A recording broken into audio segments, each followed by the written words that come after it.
Hey guys, welcome to another mini vlog. ఈ రోజు నా మార్నింగ్ రొటీన్ ఎలా ఉంటుందో నేను మీతో షేర్ చేసుకోబోతున్నాను. మార్నింగ్ లేచి బయటికి రాగానే ఇలా వర్షం అయితే పడుతుంది అనమాట. చిన్న చిన్న చినుకులు అయితే పడుతున్నాయి. ఈ లోపల మాకు వాటర్ వచ్చేసాయి. వాటర్ కూడా పట్టేసుకొని ఇంకా లంచ్ కోసం ప్రిపేర్ చేస్తున్నాను. ఇక్కడ నేను ఎగ్ పుల్స్ అయితే ప్రిపేర్ చేస్తాను అనమాట. దానికోసం ఎగ్స్ అయితే నేను బాయిల్ చేసుకున్నాను, చింతపండు నానబెట్టేసుకున్నాను. ఈ లోపల ఆనియన్స్ అవన్నీ కట్ చేసుకొని ఇంకా ఆనియన్స్ పచ్చిమిర్చి ఫ్రై చేసుకొని ఉప్పు కారం పసుపు కూడా యాడ్ చేసుకొని దాంట్లో చింతపండు గుజ్జు కూడా నేను వేసేసుకున్నాను. ఈ లోపల పులుసు మరిగే లోపల నేను బ్రేక్ఫాస్ట్ కోసం ఉప్మా అయితే ప్రిపేర్ చేసేసాను. ఉప్మా ప్రిపేర్ అయ్యే లోపల ఇక్కడ నా పులుసు కూడా రెడీ అయిపోయింది. ఇంకా ఎగ్స్ కూడా యాడ్ చేసుకొని నేను కర్రీ అయితే ప్రిపేర్ చేసేసాను. అంతలోకి లోక్షిత కూడా నిద్ర లేచింది. ఇంకా తనని బాతింగ్ కోసం అయితే నేను ఇక్కడ ప్రిపేర్ చేస్తున్నాను అనమాట.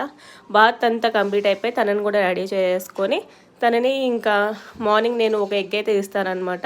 ఇంకా ఎగ్ అంతా తినేసిన తర్వాత నేను బ్రేక్ఫాస్ట్ అయితే నేను ఉప్మా అయితే పెట్టేస్తున్నాను. ఫుల్ వీడియో కింద లింక్ అయితే ఉంది, చెక్ చేసుకోండి.